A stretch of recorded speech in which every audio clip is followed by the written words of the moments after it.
TheRapScene.com. I am Frank 5D, and today we get to hear from one of the premier visionary culture creators in this thing of ours.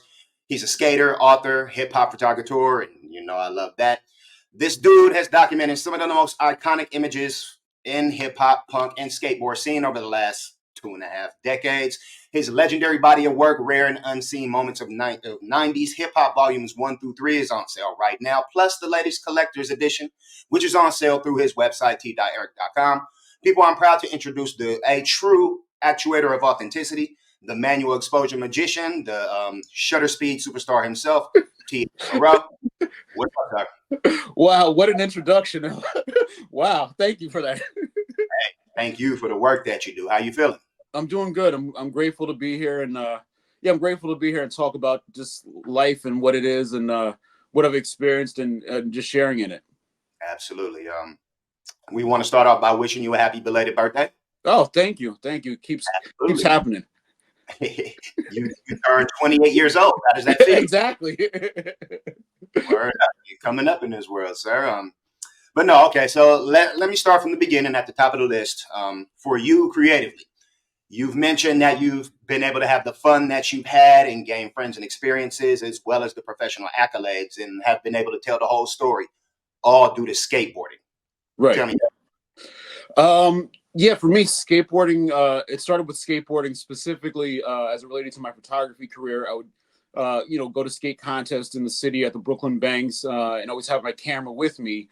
And then one time in particular, early on in going to these skateboarding competitions, I ended up photographing one of the first women who had ever skated in a Brooklyn Banks contest for the Eastern Skateboarding Association.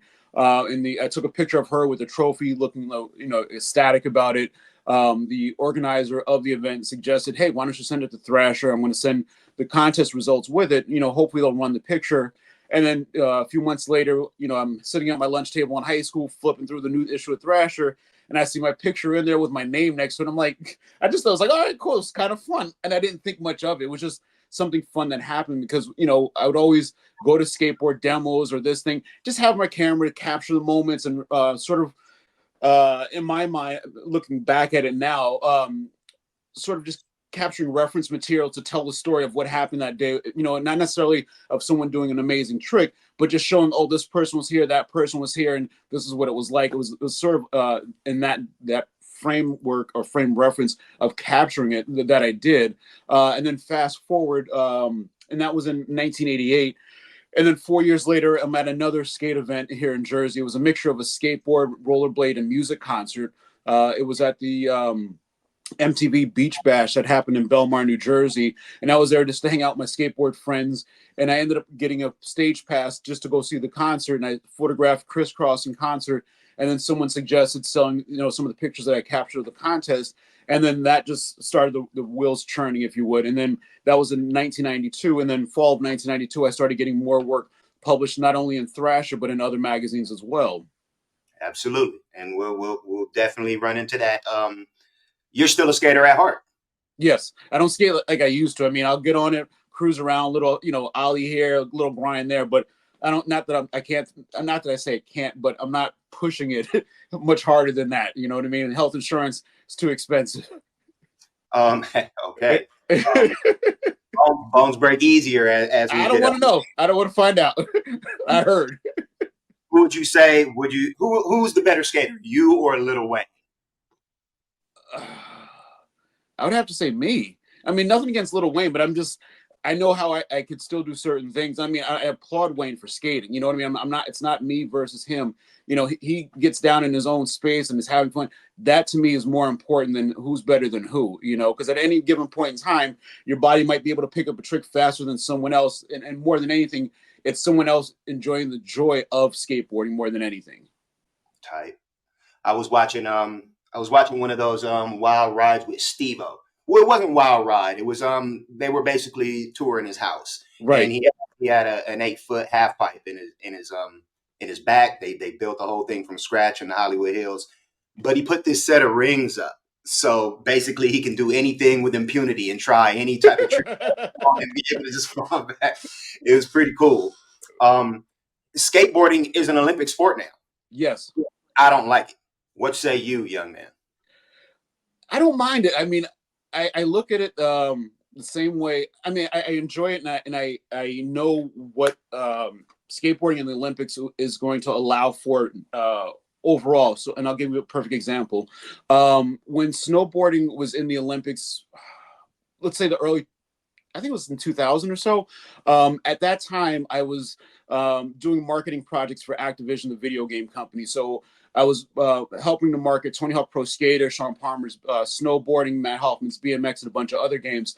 Specifically, I was at E3, the big video game convention in Los Angeles, helping to coordinate this big show that they were doing. And I remember, I think it was the second day that they were there. The snowboarders from America had won all the gold medals, and I don't know what country they were. I'm going to say Japan or something. I remember 2 days later, they were like, okay, the guys are going to come back. We want to do an autograph signing. So we coordinated to have a big table out there. The guys signed posters. The guys came back, signed the posters. And I remember the energy around them, like something was really taking place. It was just, I knew something was transitioning. Fast forward the following winter, I remember seeing advertisements of all the different snowboard or all the different ski mountains that were now opening and embracing snowboarders to come and snowboard on the mountains. Whereas before they were demonized, like, oh, we don't allow that snowboarding stuff. It's, you know, like typical skate, like when skateboarding was like, oh, it's a juvenile delinquent thing. It had all these bad connotations. But now that it was an Olympic sport and all the Olympic gold medalists, you know, where got all the guys that were snowboarding got gold medals, it was, oh, this darling thing that's happening. The same thing is happening now with skateboarding being in the Olympics. You have all these cities embracing skateboarding, creating these brand new skate parks that are safe and beautiful and absolutely amazing. You have skateboard coaches now that can teach little kids how all the basics of skateboarding, so they don't have to go to the little lumps of trying to figure it out themselves. So it actually speeds up the process of learning, and it allows for more community and understanding around skateboarding. So I applaud it for what it is. I'm not looking at it as like, oh, your kid has to be the gold medalist. It just allows mom and pop to say, oh, okay, it's not scary. Like, as much as they enjoy watching, let's say, soccer in the Olympics, you don't think about your kid being the next Messier or Pele. It's like, okay, we're going to take our kid to, you know, 3-year-old soccer league or 5-year-old soccer league, and of course we're going to get him a coach, that kind of thing. So it more embraces the sport more, or I'm going to call it the sport of skateboarding more than anything now. That's what's up. You know, yeah, and it was first introduced in the Olympics in 2020 money, and now we got the skateboarding. Yeah. Now Yes.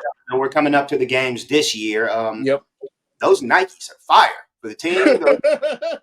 What's also interesting with this upcoming Olympics is we also have breakdancing in this year's Olympics as well. Yeah. So that's another culture piece that who saw Olympics, you know, being a part of breaking being a part of the Olympics period. Like that sort of came out of nowhere. But the beauty of it is it also opens eyes to the elements of hip hop or the culture of hip hop. So it's going to allow for more storytelling to happen and more acceptance to happen as well. And it'll open more doors culturally speaking. I hope that's highlighted too. And I would love to see the team outfits for the breaking team. Oh, no doubt. No doubt. The 20 money outfits for the skating team was with the Pied Par design. There was this tank top. Right. And I wanted to buy it, but it was a team exclusive. And I think it was only Jagger Eaton. No, he was the only athlete who wore it. And I even DM'd him a few times, like, yo, one of those jerseys, man, because I'm looking for it on sale, and it's just not available to the public. But that's tight. Yeah, straight up and down. I can't wait to see the skateboarding and of course, the breakdancing in the games. Yeah. So that's kind of like, well, that was two of your, well, that's one, my bad. But skateboarding leading into hip hop. Can you break down like the similarities and the differences juxtaposed between the two cultures of skateboarding and hip hop? In their cultural core, they're extremely similar. I mean, we can start with each having their own fashion, each having their own language, each having their own communities and cliques of style. So I saw something, I want to say it was yesterday. It was with skateboarding. I think it was on, but I'm trying to think of exactly what it was. I'm having a cloud. But basically what it was is within skateboarding, let's say it's you and your crew from this area, and you're going to go skate in another town, and you meet up with other people, and you're going to go skate in their area. So it's a level of community meeting community, respect meeting respect or whatever, and then also exchanging of styles. So if, with hip hop, whether it's a crew from Philly coming to New York, to whether they're battling or doing whatever, it's respect meeting respect, culture exchanging culture. The clothing style of, let's say, a Philly cat is going to be completely different than a clothing style of a Brooklyn cat. Just like in skateboarding, the skating style of someone from this New York City is going to be completely different than from someone in Philly. There'll be similarities, but there'll also be differences. And then even in the language, of the everyday common skater language, let's say in New York versus the skater language in Philly is going to be different. Just like in hip hop, like the languages are slightly different, but there's definitely the commonality. I mean, at the end of the day, it's kind of each other's. We're always pushing each other, whether it's in a rap battle, whether it's skating this curb or this hub or whatever that we're skating. So, and it's always that you always are seeking out like who's that best dude from that neighborhood, because you want to go and skate with them to find out what is that he or she is doing to really level up their game, and why is everyone paying attention to them. But also when you skate with someone that's better than you, it makes you skate better. So it's also like when you're battling, if you're battling someone that's better than you, they're going to make you raise your game and make you think a little bit different, about how you are lyrically or how you're approaching whoever it is that you're battling. So it's very, very similar. And then at the end of the day, you're not doing it necessarily to make money, but you're doing it just to build up your self-esteem, your craft, and your name. Like with skateboarding, not every skater is doing it to get fame or get sponsored. They just want to skate to skate to skate. They don't care about anything. They want to go to the store. They want to buy their own shit, and they want to be left alone. But cats around like, oh, that's that dude so and so and so. He ain't looking to get sponsored. He's just fucking dope as fuck. You want to go skate with that cat. You know what I mean? So it's very similar in that respect. I mean, you can even think of it as in terms of DJing, which is another part of like the hip hop culture, whereas DJs are, there's so many different types of DJs. Same thing with skaters. There's so many different types of skaters. Mm-hmm. That's tight. Yeah, I just got to speak to DJ Newmark. He's on Yo 107.1 out of Palm Beach, Florida, and Right. he broke down a lot about the different types of DJs. Yeah, It's so many now. It's crazy. definitely good insight. I've heard you talk about how I guess as pertaining to your photography work, how skateboarding made you think in terms of how to approach some of your work with using, I guess, suboptimal equipment. Yes, you're right. How does hip hop make you think in terms of skating? Um, that's a good question. I don't think my brain's not wired in that direction. I think it's the other way around. Just because even though hip hop has been sort of the music in the background, I didn't approach life through hip hop, meaning that I didn't think of myself as a hip hop person per se. Whereas more so, I thought of myself as a skater over time, in terms of whether it's transportation, meeting with people, giving myself a desire to be somewhere because I wanted to go skate something or I wanted to go check out something in relation to skateboarding. I was sort of more guided through skateboarding than rather through hip hop. So I don't think that hip hop necessarily influenced my skateboarding thing. It just really didn't, because and in the sense that when I went to skate somewhere, I didn't have music playing in the background, or it didn't work. It was sort of the opposite. Just to answer your question for me. Excellent. Yeah. You So okay, back to your story. It's the early '90s, and you're getting more publications now. People are seeing more of your images. Not too much later, you become photo editor for the Source magazine, and of course, if you know, the Source back then was where you wanted to be. Right. Explain the transition into hip hop photography and how that came about. Hip hop photography sort of came by default, meaning that for example, when I started getting published in Thrasher more and more, it was because I had easy access to hip hop artists and hip hop publicists, because I aligned myself with Thrasher's music section, and I got permission to write whatever I wanted every month and photograph whatever I wanted. So it was always easy access to say, oh, because I knew of hip hop more than I knew of any other music.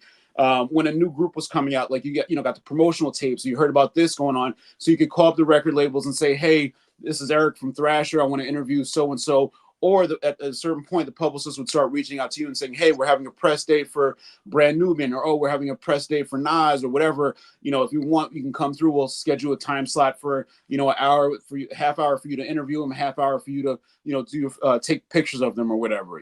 So it was just easier for me to get in the hip hop lane, and I just sort of stayed there because it was easy for me. Whereas I didn't really think too much about punk or alternative music. It was always there, but it wasn't as adventurous for me to figure out. Just whereas hip hop, I knew, I guess, because I was more culturally aligned, being black, if you would. So it was just easier. And then working with Thrasher, working within the industry, I also started meeting people who worked for the Source because it was such a small industry, and also dealing with a lot of hip hop journalists, if you would, that were coming up. Who we were all just freelancers trying to get gigs anywhere we can get it, make a check wherever you can make it. But the Source sort of meeting initially the older photo editor Chimo Do there, rest in peace. Finding out we were both from Jersey, and we just kept having a dialogue and a communication over and over. He never necessarily gave me assignments initially. It was sort of like, "Oh, check this out," or, "Oh, I would pop by the office," and I just kept popping up, just always having my foot in the door, having my ear in the hallway, if you would. And then over time, when I found out that he left, I knew what it is that he did as a photo editor in terms of his monthly duties and responsibilities. I'm like, I know how to do that shit. You know what I mean? So I literally, when he left, I said, I sort of threw my hat in the circle and said, "Hey, can I be the next photo editor?" And they're like, "Well, do you know this?" I was like, "Yeah, I know photo agencies. I know this person. I know." So I sort of threw my hat in the ring and gave it a go with sort of no experience other than just knowing enough to handle the monthly responsibilities of a photo editor, and then also photographing at the same time freelance. But then at a certain point, like, it wasn't as fun and exciting as I thought it would be, and I was just like, I'm over this shit, and I left in about a year. Yeah, I can imagine. I know the roles were different and there was a lot more involvement, but Yes. compare how it felt at the Source as opposed to working with Thrasher. um it was completely different. Whereas Thrasher was more like a freelance, do whatever you want, just send it to us at the end of the month or whatever, and we'll publish what we publish. um From whereas that editor, like, Yeah. So whereas as with the Source magazine, you had a monthly outline of what was going to be in the magazine from front to back or whatever, and then you had to like fill in the assignments. Like, okay, this person from the West Coast has an album coming out. They're going to get a feature, so you had to hire a photographer to shoot the feature. Whereas the music editors would find the writers and everything else. You sort of piece it all together within a 3-week time frame or whatever. So it was I don't want to say it was no brainer. It was very methodical. There wasn't a lot of creativity that really went into it. And that's where I was just like, it's not as much fun because I wanted to do more shooting, but the people who were the guard at the time were overreaching in departments, and I'm like, you're not a photographer, you're not a. But they were given enough authority where they could reach in other people's department, and that's where a lot of it just wasn't fun for me. It wasn't cool, and it just didn't make any sense. And those people, ended up not being there within a year or so later because they were doing what they weren't supposed to be doing, in my opinion. But Thrasher was different in the sense that, again, I just did whatever I wanted and gave it to him what I thought was interesting and exciting. Whereas, again, the Source was a very monthly. This is what we're doing month after month after month, and it's like it was a good education, a good place to be. I mean, the networking opportunity that the Source provided, like, you can't go to school for that. Like, it's just one of those things where you just meet people, create friendships, create relationships, and those friendships and relationships I still have to today in many ways.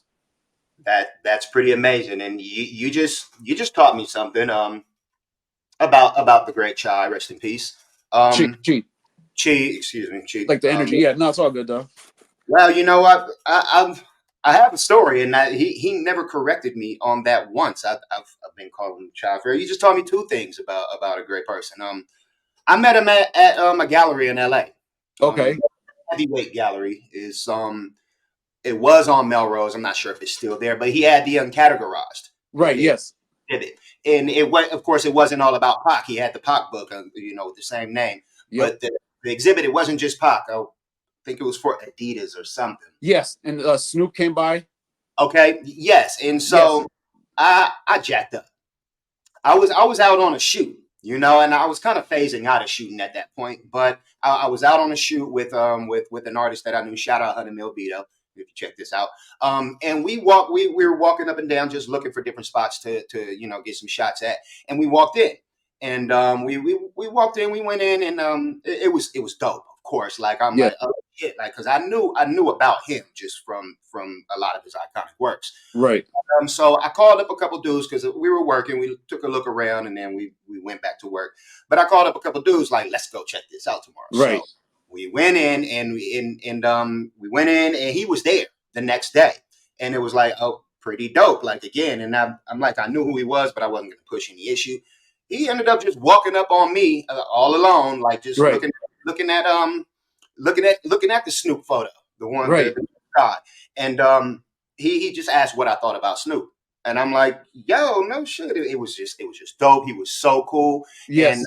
the whole time I wanted to ask him for a photo with him, Right. to take a photo with him, but I one upped myself and asked him actually, can he take a photo of me with Wow. with the signage and just at his exhibit? And he said, cool. He said yes. So I didn't want a cell phone camera, so I ran to get my camera from the car. I think I was using a T3i at that time. I'm not sure. Um, oh no, this is just a few years ago. Yeah, so this was I was using my 5D. I am Frank 5D. I have but so we get the camera and we walk back and they're booting everybody out because a big name of somebody came in and wanted Right. wanted to tour right away. And I was like, oh God, like I'm not gonna say who it was, but he was in there. By this time, it's a crowd in front of the place, in front of Heavyweight, all just looking. Oh, look, he's in there. And I get my way to the door and I'm trying to get his attention, hoping he'll still, do what he said he was going to do for me. Right. He never even looked back. He was just Uh, throwing him through. It's like, but that's tight. All right. So besides Chi, whose photography inspired you? I would have to say Jay Grant Bertain, and he was the photo editor of Transworld Skateboarding magazine for many years. And I forgot where I read it or heard it online, and he actually influenced a lot of photographers from the late '80s and early '90s because of the way that he photographed, and he taught a lot of people who were into skateboarding how to capture a skateboard shot and tell a story in one moment. So when I look at some of my shots, especially early in the '90s, I could see very much similarities in terms of angles, storytelling, lighting. Because I really didn't study that much of photography, and I wasn't a book nerd in terms of trying to study photography. Like I went up with what I felt, looking at light and being very observant. So I would say just in my photography, Jay Grant Pertain more than anyone really taught me or influenced my photography more than anything. And then I sort of just, as I was in the midst of being a professional photographer, I was just always paying attention to what was being shot, how it was lit, what it looked like. And I would always ask the people at the photo labs where I was getting my film processed, what's the latest way of people are doing this, or what's the hot thing of this? And the photo lab technician guys would tell me, like, check this out. And they would show me other people's work, how the person either created the composition or created this special lighting effect. So I would try all kinds of things. So I was never set on one particular style or way of doing anything, because a lot of my work was I was doing freelance. So I didn't have, or I wasn't set in when me photographing someone. It wasn't I didn't do the safety shots, meaning like, okay, I'm going to be safe and take it slow and just shoot it this way, and this way. That way I can guarantee it gets in the magazine. I was just I was just always experimenting and trying because I didn't have necessarily an outlet all the time for where this image was going to go or where that image was going to go, if you would. That's why my work is so diverse in how it looks. Not shooting from the hip, shooting from the heart. Correct. Yes. Straight up and down. Switching gears to music photography, how does a music photographer or an artist photographer foster and establish those relationships and that trust with an artist who doesn't know you, you don't know them, they might think they're high and mighty or whatnot? How do you navigate that?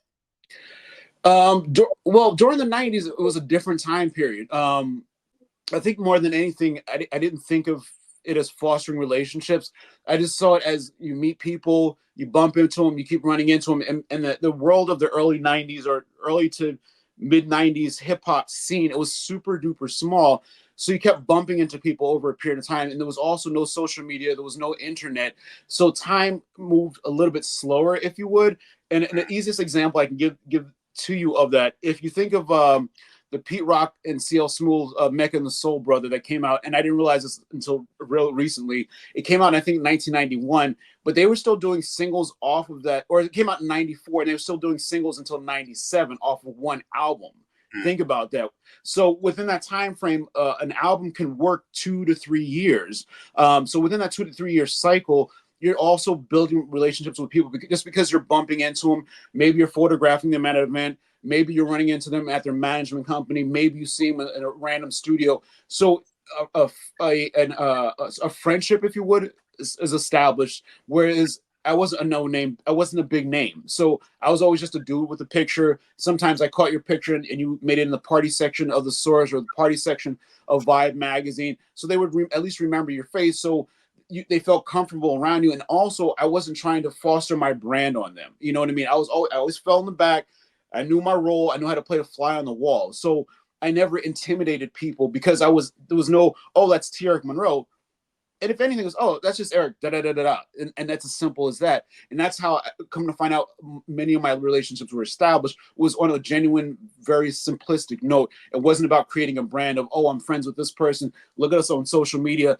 Me and him are here. Me and him are there.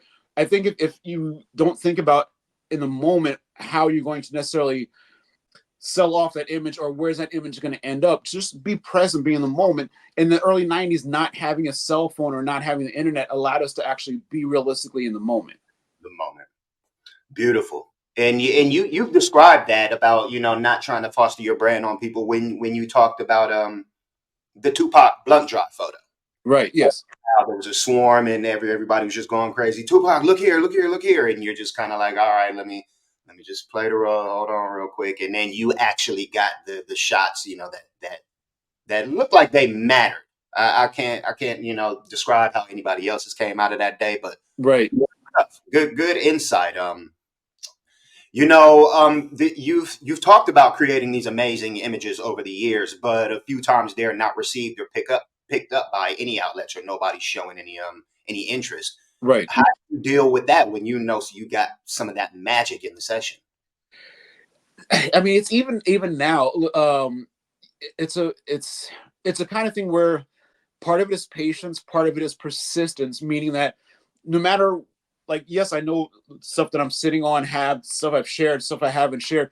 I know that it has value. I know it has a story to be told. I know there's people who want to see it, but at the same time, there's no bankroll to really push and market it the way that it should be out there. But over time, little by little by little, it starts to gain momentum, gets more eyeballs on it. And more than anything, I'm grateful to social media now, where it allows me to continually market and my work and the stories and the work, whatever that I'm involved in. I can just post it on social media like Instagram or Facebook, and I got to continue to go because I don't know at what point someone's actually going to scroll over, because they may not necessarily, the end person who might be able to take it to that next level, they may not necessarily see it today, and they might not see it tomorrow. They might not see it until 3 weeks from now for whatever reason the algorithm gods decide to post it in their face. But I can't sit and wait for that day and moment to happen.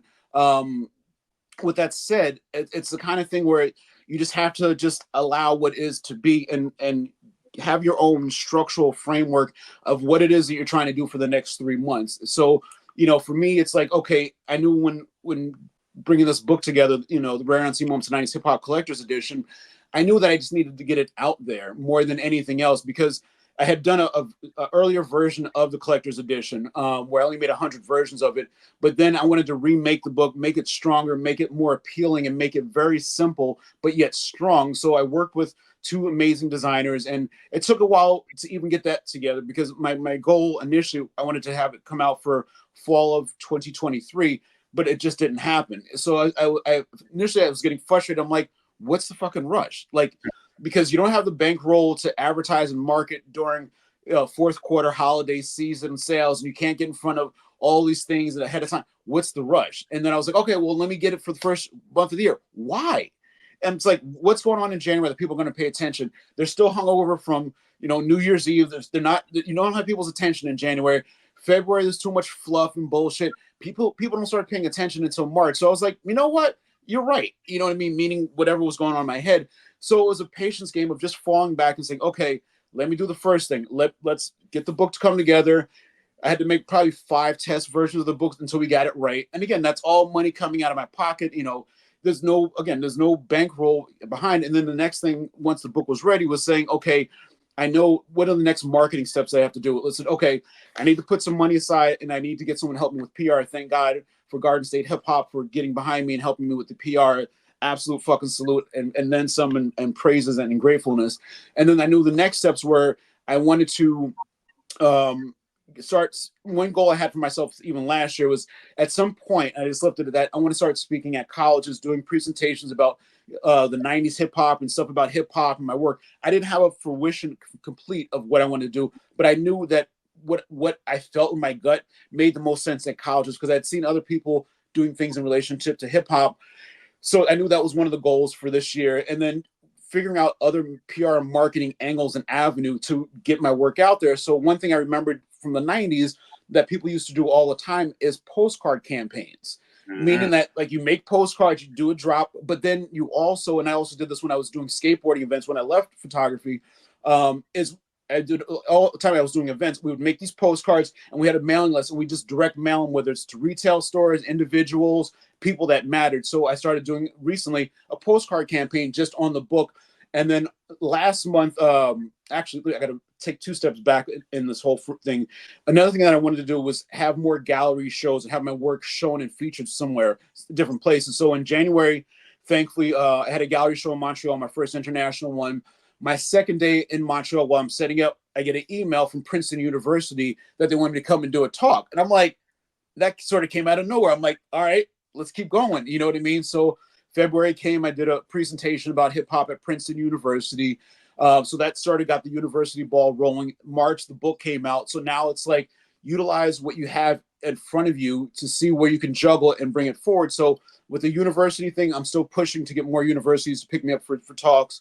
A couple weeks ago, I just signed with an agency that specializes in having speakers go to universities and corporations and do talks. So that sort of came out of nowhere. But again, that came from a relationship that I had built when I was working at the Source with one of my co-editors, who, when we were talking, he happened to mention one of his friends. I was talking about Princeton. He was like, "Oh, one of my friends does that.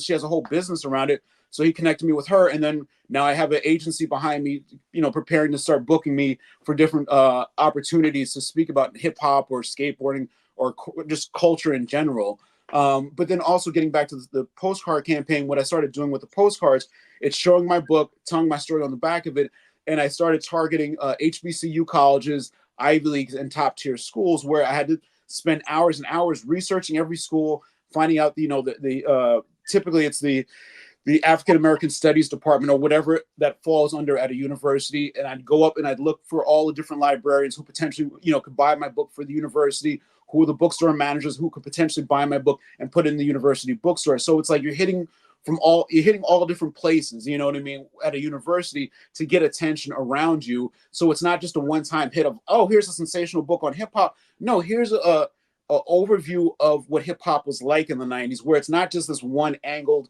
view, but when you look through it, when you look at the book and you read the stories, you get so much more depth around it, where it's not just hip hop, West Coast, East. It just gives you a vantage point view of what it was like for me, whether it was dealing with artists, capturing moments, or just sharing moments that were captured that don't necessarily need a story around it, but it entices you and brings you in to see more around the 90s era of hip hop beyond East Coast, West Coast beef, whether it was the Source, whatever your big, flags that go up when you talk about the 90s, it just gives you a different scope of what I saw and what I experienced during the 90s. Very tight. Thank you. And I love when you do tell those stories about those moments. And I'm going to ask you about a few of them in just absolutely. But I wanted to get to this. You've told a story of the great Lauryn Hill. Yes. Looking back at an iconic image that you had of her that you had taken many years prior or sometime prior. And she said something to the effect of, if you want to use this, you need my permission. You heard that story? and which you of course obtained. But I point to the case between Jay-Z and Jonathan Mannion. The Okay, yes. amazing Jonathan Mannion over the reasonable doubt, images that was settled just last year. Okay. Have you ever been through any situation like that? No, no. Hmm. No, well, knock on wood, no, thankfully. Thankfully. Well, I mean, and the reason why I say thankfully, I think it's very nonsensical, if that's a real word, meaning that it's so simple as the two parties can sit down and say, okay, we can look at case law and say whether we want to talk about. I didn't know that the Jonathan Mannion and Jay-Z thing was settled, but my assumption was the settlement basically saying that Jonathan can use the image to sell prints all day and all night, but he can't use it for merchandising. Am I assuming that's how it was settled out? It was something like that. The particulars escape me, but it was something like that. Okay, so with that being said, Chimo They- Du's estate just dealt with something like that with Biggie's estate, where I'm saying this nicely, in the most respectful way. Let me put it that way. The Biggie, we'll just call it the Biggie estate. Um, Basically wanted to take Chief's picture of Biggie in front of the World Trade Center and keep using it over and over and over again for merchandise, not at not at a partnership rate, but at a rate that they felt like, well, you only deserve this, and if you're not going to give it to us like that, we're going to basically keep you in court. So what ended up happening is they kept bringing him to court over and over and over again. Finally, the judge was like, look, Chimadu's estate has the right to print this image on paper from now until whenever. He owns the rights to do that, but he can't use it to create merchandise on it. Period. So that defining line meant was if the Biggie estate wanted to have rights to that image, they need to work in partnership properly with Chimodu's estate in order to get that image onto a T-shirt because they have the merchandising rights to that image, like to make any kind of merch out of it. It was that kind of thing. So it was just sad because because he passed, he never got to see that case settled. But his wife and their attorneys were the ones that finally got it, squashed or whatever. But it just took so much life force out of Chief for so many years, having to run through the court system on some BS, because another party wanted that image, wasn't willing to be amicable about what they should have been able to do a partnership split with, in my opinion. So similar with Jonathan Mannion, he could still sell prints of Jay-Z all day, all night, but he Yeah. can't do any merch against it. Right. So you're probably right because I am aware that he is still selling the prints and Yeah, I mean it's rightfully so. I mean, I'm trying to find the right words gently. Um, yeah, I think just at the end of the day, it's. I feel like, and I'm only going to say I feel like, or assuming that. Actually, I do know. It's very similar to the Biggie image with the Biggie estate with the Jay-Z and the Jonathan Mannion thing. It's literally the same exact thing, and I know to a small degree that I could say I know, but I don't know it. I don't know how it went down in court documents. But it's as simple as that. But for me, I haven't had any issues because I haven't tried to mass produce anything in relationship to the images that I have and the artists that I have images of. But for me, I'm down to work with any estate or any artist. Let's just be fair about it and just have a good deal in place.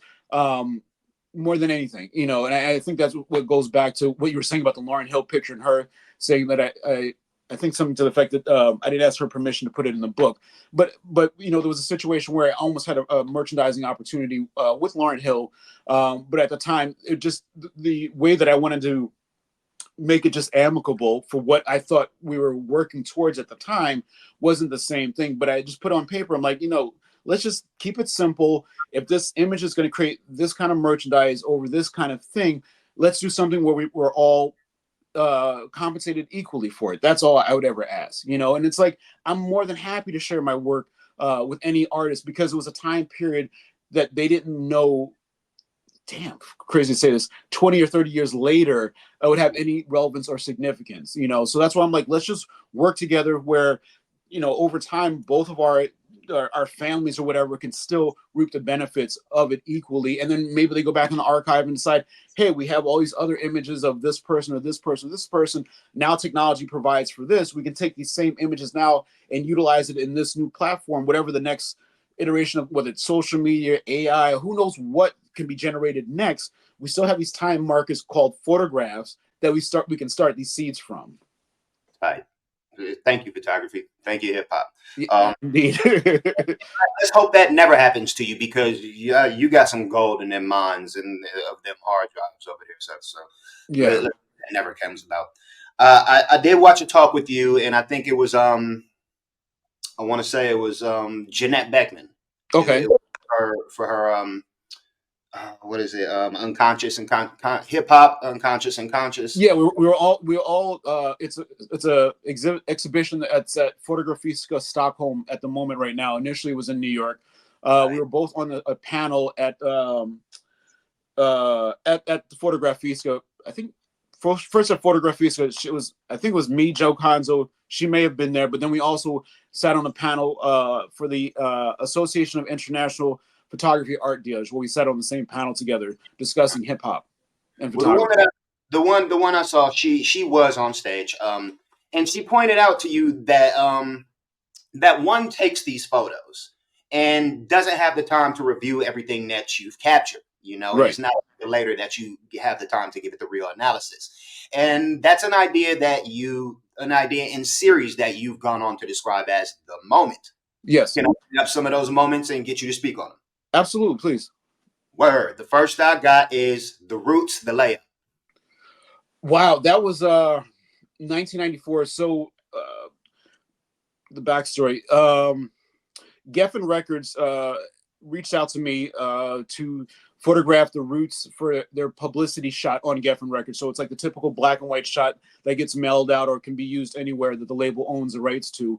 At the time, I had met the Roots, I think, less than a year before that, heard their demo tape. It just blew my mind when I heard the demo tape. So when I got the opportunity and calls like, hey, can you go photograph them in Philly for the publicity shot? I said, absolutely. So I wasn't familiar with the lore and legacy of the layup, nor did I know much about Philly other than I go out there so often. But for them, like that was the one place that they wanted to be photographed in front of their favorite cultural spot in Philadelphia.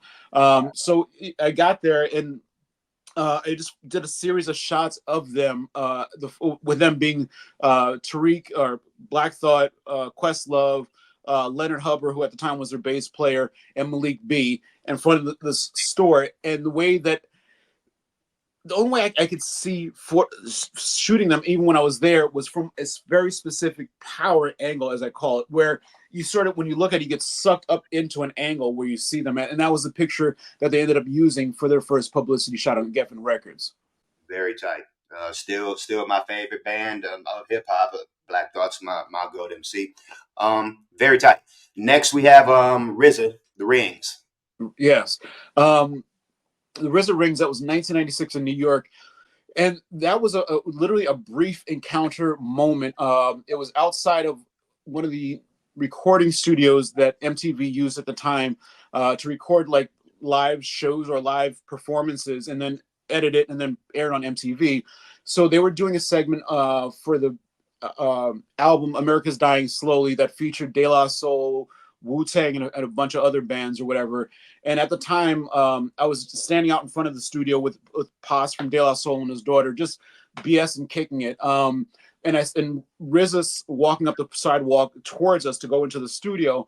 And as he's walking, like I see his shiny like rings on his hand as he's walking or whatever. So I paused my conversation with Pause. Sorry. Little cuckoo. And I see RZA coming up, and I said, "Excuse me, RZA." I was like, "Do you mind if I just grab a quick shot of you with the rings or whatever?" So he said, "Sure." So he literally just points his fist like he went like this and then like this. It was just 2 frames, and I said, "Thank you," and he went in. And it was that quick, yeah. That was the tragedy Bobby Digital days. Yes, and I'm sort of jumping the gun. I didn't. There's no NDA. I think in the next whatever month we're in. Well, let's just put it this way. I think by early summer you'll see that image reappear. That he's doing something with that image. Sweet, that's dope. Yeah. Tight. Can't wait to see it. Me too. We got The Far Side as one. Yes, The Far Side. So the 2 main pictures. Well, a quick backstory with the Far Side. I want to say like nine. Well, for me, the Far Side was one of those groups that was skateboard centric, meaning that they reminded me of just people within I knew within the skateboarding industry, and then being black within that same awkward subculture, especially in the early 90's, being black and apart and affiliated with skateboarding. That's who the Far Side reminded me of. And we just vibed in that sense. So probably a year before the shot that's in the book, they had come to Rutgers University, which is the local university here in Jersey, whatever. And I remember just, hanging out with them, I think during soundtrack, smoking weed with them at the hotel, just bullshit. I don't know. All right. I got to rewind one more loop. Back in 93 is when I first met them. They were here in New York doing an album. I can't think of the name of it. It'll come back to me in a second. But they were working on an album. They hadn't really blown up yet. And we just vibed because I think they were at MTV with Brand New Heavies. It was a Heavy Rhyme Experience was the album. So it was Grand Puba, Large Professor, the Far Side, and a couple other Jamalski. But we had vibed during that session or whatever. And I didn't photograph them. I only photographed Large Professor at the time. Within a year, they had come back. They were at Rutgers. We hung out, bullshitted, kicked it or whatever, smoking weed, whatever. And again, the vibe we just hit a vibe. I may or may not have photographed them. I don't think I did because I can't find them. But then in 95, they were performing at Tramps or whatever. So I went there early.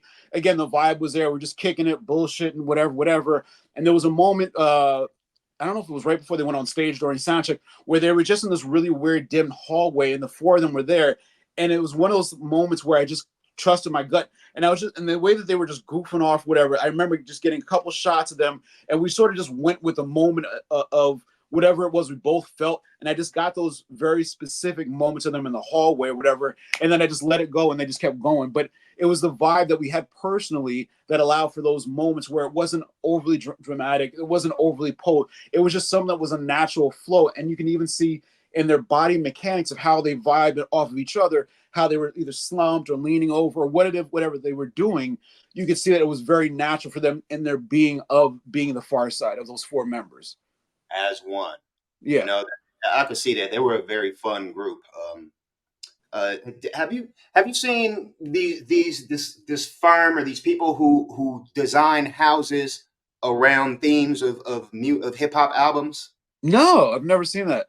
God, it is really dope. I want to say it's Hip Hop Digs or something like that. But they did a bizarre ride to the Far Side house. What?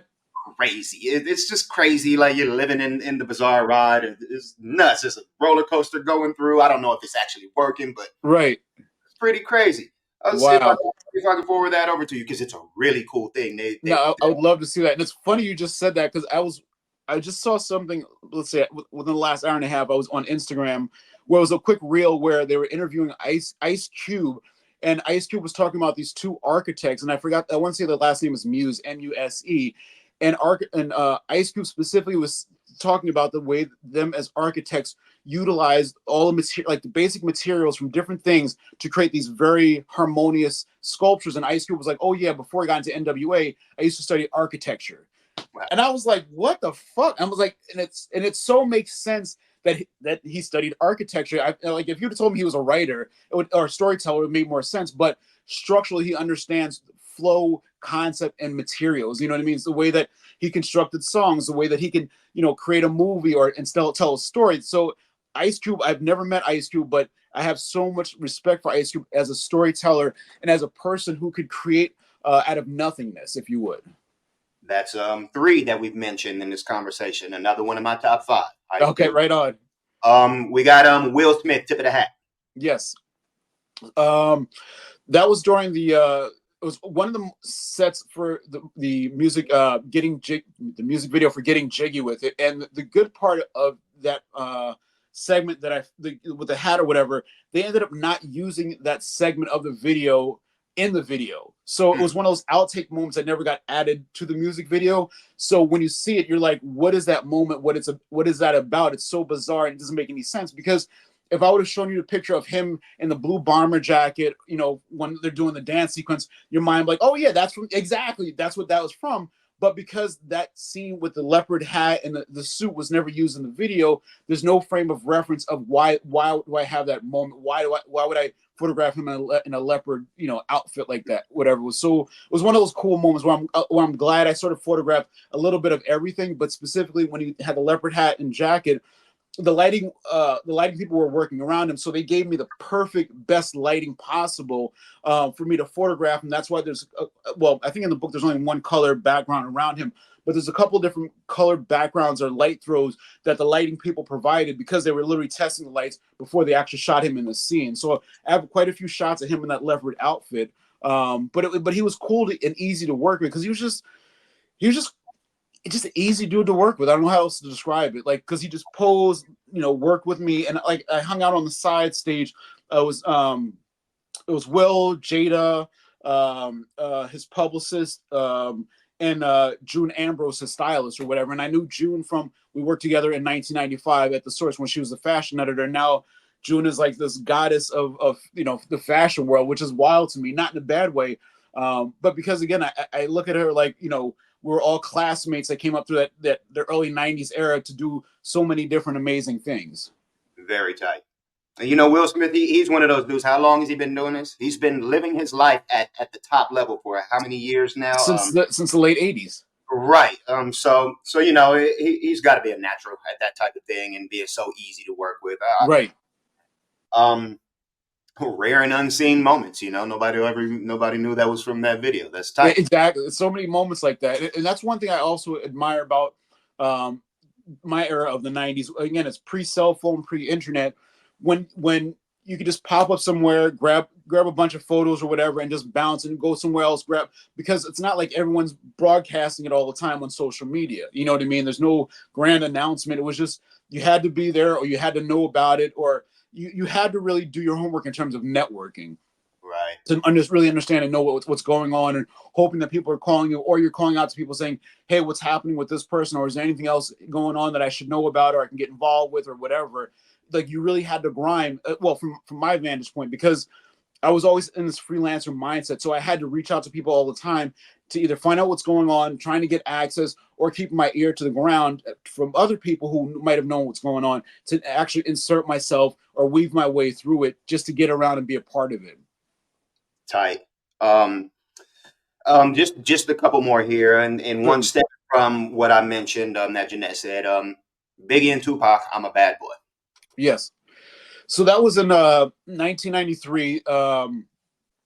That was, I want to say the name of the venue was the Academy, and that day I was actually photographing Onyx for a piece for Thrasher magazine, and we were doing it pre-show because it was Ice-T, Public Enemy, and then Onyx was opening up. So I got there early to interview Onyx or whatever, and then we go on the stage right before they go on, and I got a bunch of shots of them, doing group shot stuff, their heads together, which is in the book, some straight up just portraiture shots of the four of them at the time, and then once I finished shooting the four of them or whatever, I told them, all right, you guys are good, go back to the dressing room or whatever, upstairs.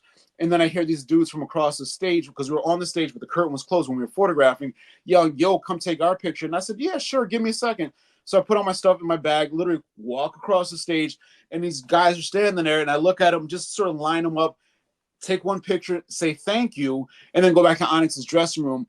And at the time, I didn't know who the guys were. I knew later on, I realized one of the guys was Tupac. So I remember on the slide, it was one slide, writing just Tupac middle finger. But back in the 90s, people would not run a photograph of someone with a middle finger standing up. So for years and years, I couldn't do anything with it to try and get into magazines. So I just sort of left it in a slide sleeve in a folder. And it wasn't until, I don't know, 2010 or 12 or something, that I'm actually going back through my stuff and organizing it and sorting through it, that I take this Tupac middle finger slide out and I look at it, and I look at it on a light box or whatever with a loop, and then I really stare into it, and I just start laughing, because I'm like, to myself, I'm like, are you fucking kidding me? And I realize that's Biggie in the middle of the background. There's Tupac with the middle finger and Little Caesar. I'm like, holy fuck. And they're all wearing I'm a Bad Boy shirt which is a line from, the hook line from first Biggie song, I'm a Bad Boy, that one song or whatever, but it's also Bad Boy Records. But it showed, come to find out later on when I was talking to Little Caesar about this specific moment, Little Caesar says this is one of the moments where I can actually show and share that Biggie, Tupac, and I were actual friends, because we were hanging out that night. He's like, I was 13 years old. We went to the venue, whatever, and he remembers that night vividly, according to Little C's. But to me, it was just one of those moments of just giving a person a moment, like, hey, come take our picture. I got 36 shots on one roll of film. What's one picture to just be kind to someone? You know what I mean? They could fast forward, those 4 guys or 5 guys, whoever's in the shot, could have been nobodies later on. But I think humbling yourself to just giving someone a moment, if you would, that later on it gives back to you in so many ways. You know what I mean? Because I could have been a dick. I'm like, oh, fuck you, fuck you, fuck you. And then come 1994, when I'm going to photograph, Tupac in Harlem, he's like, oh, you that photographer guy said, fuck me, fuck you. You know what I mean? That is amazing that it took that long for you to discover that amazing image it happens, because it's one of those things. You even when I first started organizing my images to figure out what it was and start sharing it on social media, for me it was first looking at, okay, who do I have, what do I think might be interesting to people on social media or whatever. So it was just scanning the majors or whatever, and then likely I had a folder that said Tupac, and I just happened to really look into each moment to decide what of these moments am I going to scan and potentially want to share, where I had to slow down and stop, because it wasn't like, oh, I got to rush and do this. It was one of those slow down moments where you're just like, oh, let me just take a moment and look, and your eye looks completely different in one of those moments of, let me just slow down and look, versus, oh, I got to get something out because it's on deadline, or I got to get something out because someone wants to license something for something. But when you give yourself those slow down moments, that's when you're able to pick up and learn a lot, and you just don't know what it is that you happen to be looking at the moment. Thank you for those moments. You're welcome. Monroe, straight up and down. Thank you for describing them. Yeah, amazing.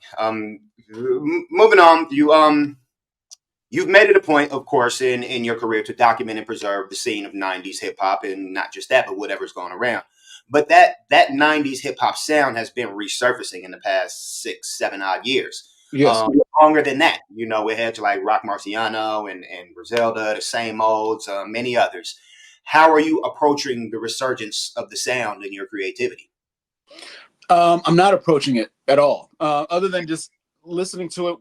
When I happen to listen to it or whatever. But I'm not inserting myself, saying, "Oh," I'm not inserting myself into it. Like the time that I shot and what I shot when I shot, that's a moment of my life that just is compartmentalized on the shelf, if you would. But I'm not actively going after artists and photographing nowadays, just because it's, for me, to be a photographer, to be present as a photographer, it requires a lot of time, effort, and money. Meaning that to photograph someone the way that I would want to photograph, I have to spend time around them. I have to. It just takes time around the artist to really start to capture them the way that I would want to capture. And then also you have to think about the financial factors of having the equipment, spending the time around them. Like everything's digital now, but I would still, if I was to do it, I would want to do it on film, because film captures in such a unique and realistic way versus digital. Like you have more depth when you capture on film. You have more layers of life, I want to call it, within a frame of a film. Even though you'll shoot the film, you'll get it processed, and then you digitize it to be able to share, do whatever you want. But there's something about film and capturing people that has a completely different essence rather than capturing someone on digital.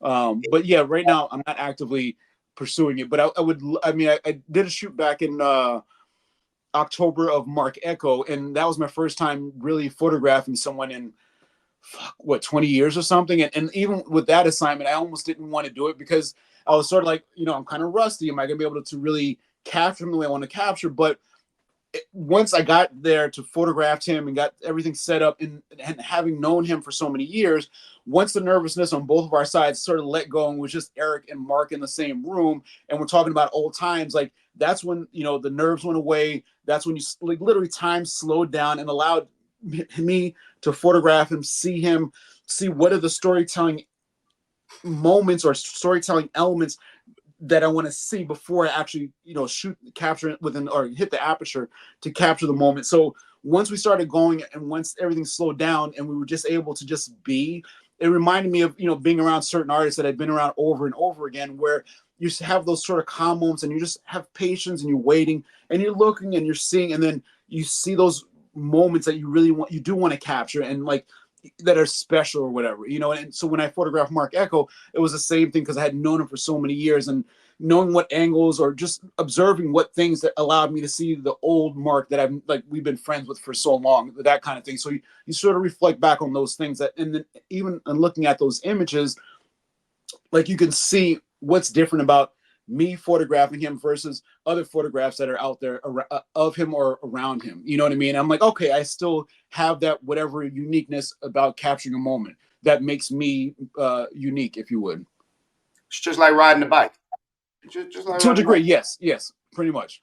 What advice would you give to anyone looking to document and preserve through photography the hip hop culture of the 2000s?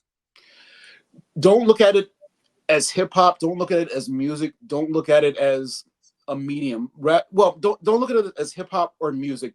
Just look at it, observe it for what it is. People doing what they love to do.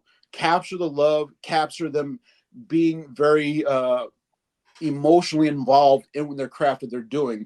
Like, it's easy to get the safe moments of like, okay, here's the sound guy at the soundboard going ching ching ching. Here's the guy at the microphone going, okay, we understand those are your safety shots.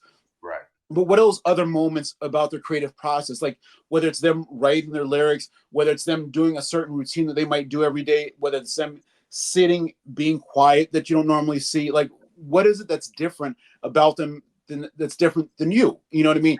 Capture something that's different about that person that brings a whole new life and perspective to them. Because as a photographer, I think it's your job to show perspectives and different forms of your subject, because if you're just thinking of them as a rapper, you're only going to try and capture them as you've seen them in a music video or in social media. Or what are those other moments of life that's not filtered out and served up with social media or however it's served up?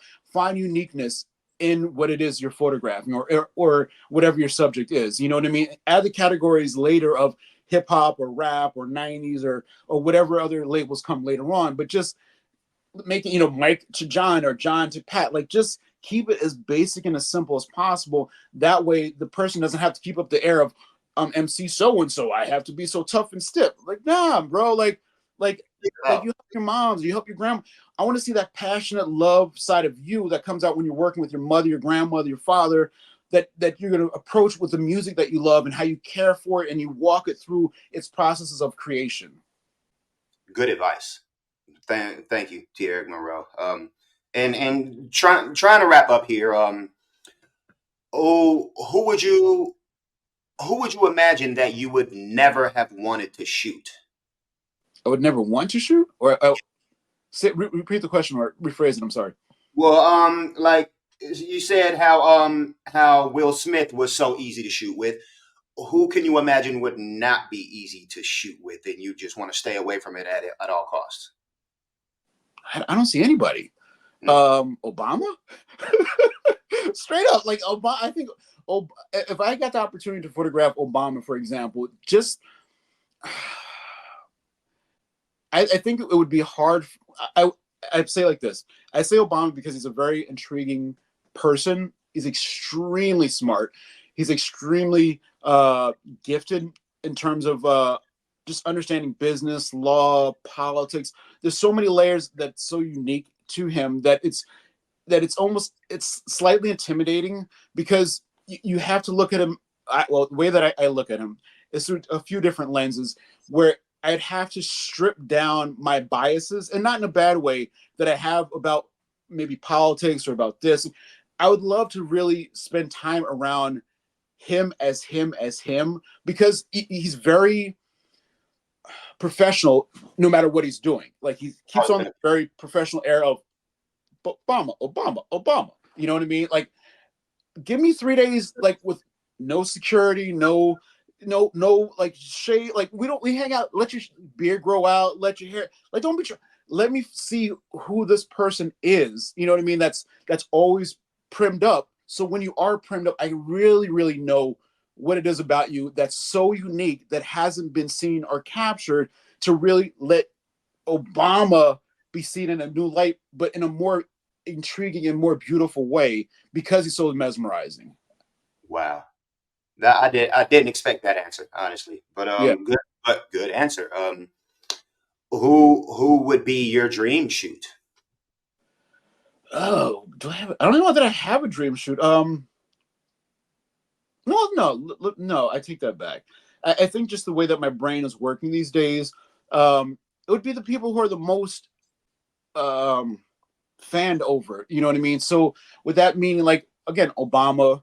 I would almost say Oprah, but I would say, oh, let me just say it, like your bigger players to see the behind the works mechanics of it. You know what I mean? To say if I'm, let's say I can give an example. When I spent a lot of time around Diggable Plants when they were working on their second album, I did it in such a dressed down, no meaning outlet kind of fashion where I some days I spent a half hour around them, other days I spent 6 hours around them. I didn't necessarily photograph that entire time. I only took little blips here, little blips there of different moments that I thought were intriguing and unique in the moment. So whether it's like President Obama, whether it's an Oprah, whether it's a Taylor Swift, whether it's most like Beyonce or Jay-Z, I would love to see them completely different than they're presented. Mm-hmm. That and I think that would provide such a unique commentary, uh, not necessarily in the now, but in 10 years from now, 20 years from now, when you know what I mean? Because they're at such a growth pinnacle of success and they know how to build out their media empire to keep them preserved nonstop. And they're just going to continue to be billions and billions. But I would love to see those moments or be allowed access of, with Beyonce, it's like, what is her routine of like 2 weeks leading into a rehearsal setting that's a month leading into a tour or whatever. Like, what are those moments of like her and her kids around the house? You know what I mean? Like, what are those moments of like Jay, like in his business acumen? Like, does he work out during the day? Like, what does he do for fun? Or what does he do to chill out? Like, what is his one-on-oneness with his kids, in the house? Or what is their quiet place? Or and capturing those one-on-one personal family almost moments that we're not used to seeing anymore. Like that, those would be the moments to me that would really help define a person later on. Just being allowed the access to such special personal moments, like that's what I would be looking for. And I don't want the stage, I don't want the parties, I don't want the record.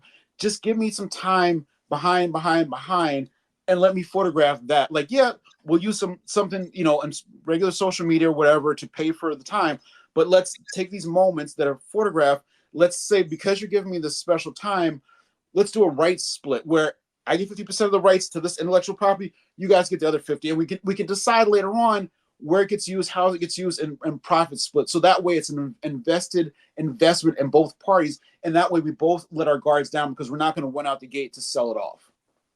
Very, very nice.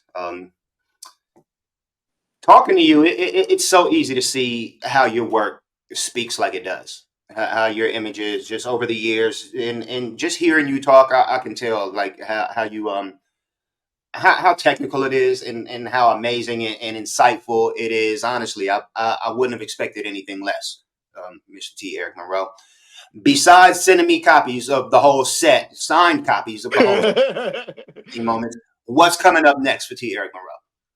um, I honestly don't. Well, um, depending on when this really airs, whatever. But speaking at more colleges, just doing more speaking engagements, having my work, trying to get I'm not going to say try, getting my work in the hands of my fine art work in the hands of collectors. Mainly, my hope is that HBCU schools start to collect my work for their archive and their art department and the museums, so that way they can own a section of African American history that was captured in such a unique way that's not necessarily that's just seen from a completely different standpoint, and it can stand in their museums, in their libraries, for generations to come, as well as the books and other books I'm going to be working on.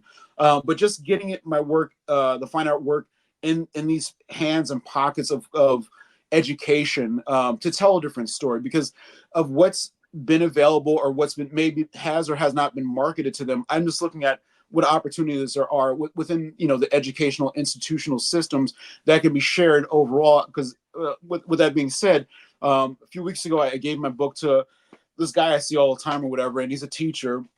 And I guess I sort of surprised him with the book, and he's like, "Oh my god, I can't wait to read it." And I said, "It's not a quick read." I was like, "It's just enjoy it when you can enjoy it." He's like, "Well, is it safe for my kids?" I'm like, "Absolutely." I said, "The most offensive things, if I can use that word, is Tupac with a blunt in his mouth." He's like, "Oh, really?" I was like, "Yeah, it's just stories about moments that I captured about, you know, the time period of the 90s. It's an easy read." And I told him, I said, I remember some time ago, where I think either someone wrote to me or something saying how even with some of the stories, they'd sit with their daughter and actually just read the stories because there's nothing profane about it. It's just telling a story about a moment of time.